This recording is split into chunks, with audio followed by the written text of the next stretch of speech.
السلام علیکم ورحمۃ اللہ وبرکاتہ۔ ربی اشرح لی صدری ویسر لی امری واحلل عقدۃ من لسانی یفقہوا قولی۔ رب زدنی علما۔ ہم سورۃ البقرہ کا لفظی ترجمہ اور بامحاورہ ترجمہ کر رہے تھے۔ آئیے اس سلسلہ کو آگے بڑھاتے ہیں۔ سورۃ البقرہ آیت نمبر 215۔ اللہ تعالیٰ کے بابرکت نام سے شروع کرتے ہیں۔ اعوذ باللہ من الشیطان الرجیم، بسم اللہ الرحمن الرحیم۔ آئیے آیت کو ذرا غور سے دیکھتے ہیں اور ایک ایک لفظ پر غور کرتے ہیں۔ کیا، حسبتم تم گمان کرتے ہو، ان یہ کہ، تدخلو اس میں جو حرف تا ہے، تا پر زبر ہے تو اس کا مطلب ہے تم، تدخلو تم داخل ہوگے، الجنت جنت، و اور لما ابھی تک نہیں، یاتی آئے، کم تم مثلو مانند، الذین وہ لوگ، خلاؤ گزر چکے ہیں، من سے قبلی پہلے، کم تم، مست پہنچیں،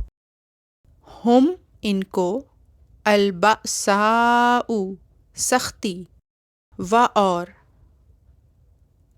الضراء تنگی یا تکلیفیں، و اور زلزلو وہ ہلائے گئے، حتی یہاں تک کہ، یقولا کہہ اٹھا، الرسول رسول، و اور الذین وہ لوگ، آمنو وہ ایمان لائے، معا ساتھ، ہو اس کے، متی کب، نصر اللہ اللہ کی مدد، الا سنو یا خبردار، انا یقیناً، نصر اللہ اللہ کی مدد، قریب قریب ہے۔ آئیے اب اس کا بامحاورہ ترجمہ دیکھتے ہیں کہ کیا تم گمان کرتے ہو کہ تم جنت میں داخل ہو جاؤ گے جبکہ ابھی تک تم پر ان لوگوں جیسے حالات نہیں آئے جو تم سے پہلے گزر چکے ہیں، انہیں سختیاں اور تکلیفیں پہنچیں اور وہ ہلا کر رکھ دیے گئے، یہاں تک کہ رسول اور وہ جو اس کے ساتھ ایمان لائے تھے پکار اٹھے کہ اللہ کی مدد کب آئے گی، سنو یقیناً اللہ کی مدد قریب ہے۔ آئیے اب اس آیت کا جو ہے وہ ہم ڈیپ میننگ سمجھتے ہیں کہ اس کا میننگ ہے کیا۔ اس میں اللہ تعالیٰ جو ہے وہ مسلمانوں کو مخاطب کر کے فرما رہے ہیں اس آیت میں کہ کیا تم نے سمجھ رکھا ہے کہ باوجود اس کے کہ ابھی تم پر ان لوگوں کی جیسی تکلیفیں نہیں آئیں یا ایسی حالت تم لوگوں کی نہیں ہوئی کہ تم لوگ ہلا کر رکھ دیے جاؤ اور اتنی تکلیفیں اور دکھ تم پر پڑیں اور اتنے غم آئیں جیسے کہ تم سے پہلے لوگ جو گزرے ہیں ان کی زندگی میں آئے تھے کہ تم جنت میں داخل ہو جاؤ گے۔ انہیں تنگی بھی پہنچی اور تکلیف بھی، اور انہیں خوب خوف دلایا گیا تاکہ اس وقت کا رسول اور اس کے ساتھ کے ایمان لانے والے کہہ اٹھیں کہ اللہ کی مدد کب آئے گی۔ یاد رکھو کہ جب تم پر اتنی تکلیفیں آئیں، اتنے غم آئیں، اتنے دکھ آئیں کہ زندگی تنگ لگنے لگے، تو پھر اس لمحہ اس بات کو یاد رکھا کرو کہ اللہ کی مدد یقیناً قریب ہے۔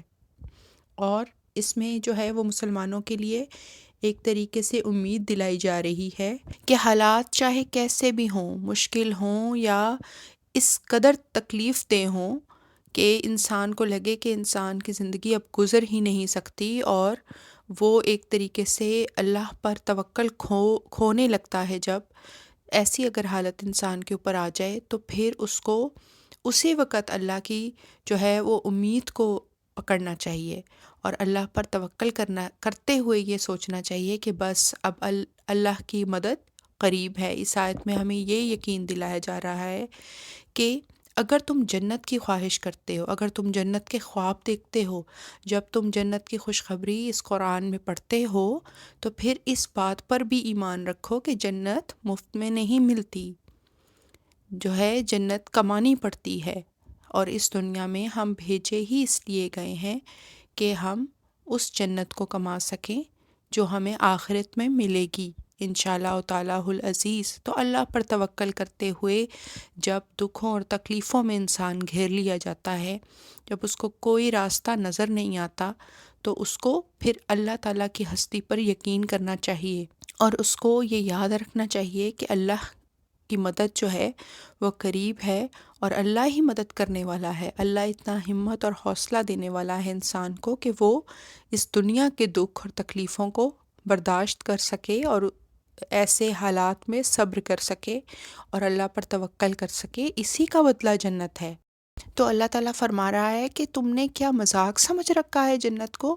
کہ تم لوگوں کو جنت دے دی جائے گی؟ ایسے نہیں ملے گی، اس کے لیے محنت درکار ہے، اس کے لیے صبر درکار ہے، اس کے لیے اللہ پر توکل جو ہے اس کی ضرورت ہے۔ تو جنت ایسے نہیں ملے گی، جنت کے لیے جو ہے وہ بہت سی تکالیف، اور ہر جو دور کے لوگ تھے وہ اس چیز سے گزرے ہیں۔ انسان پیدا ہوتا ہے اور پھر اس کے بعد وہ بڑا ہوتا ہے تو اس کی زندگی میں آزمائشیں آنا شروع ہو جاتی ہیں، اور جب ہوش کی عمر کو پہنچتا ہے تو تکلیفیں اور غموں کو دیکھتا ہے، اور اس پر اسے کیسا وہ پھر ریئیکٹ کرتا ہے، یہی تو دیکھا جا رہا ہے اس زندگی میں۔ یہی تو انسان کا امتحان ہے کہ وہ اللہ پر توکل کرتا ہے، اللہ کی امید کرتا ہے، کہ اس کے برعکس ناشکرا ہو جاتا ہے، بے صبرا ہو جاتا ہے۔ تو انسان کیا کرتا ہے، یہی کچھ جو ہے وہ ہمارا امتحان ہے، اور جنت اسی کا بدلہ ہے۔ امید کرتی ہوں کہ آج کی آیت اور اس کا لفظی اور بامحاورہ ترجمہ آپ کو سمجھ میں آیا ہوگا، اور اس دعا کے ساتھ آج کی کلاس کا اختتام کرتی ہوں کہ اللہ تعالی ہمیں قرآن شریف پڑھنے اور اس کو سمجھنے اور اس پر عمل کرنے کی توفیق عطا فرمائے۔ اس کے ساتھ ہی مجھے اجازت دیجیے۔ السلام علیکم ورحمۃ اللہ وبرکاتہ۔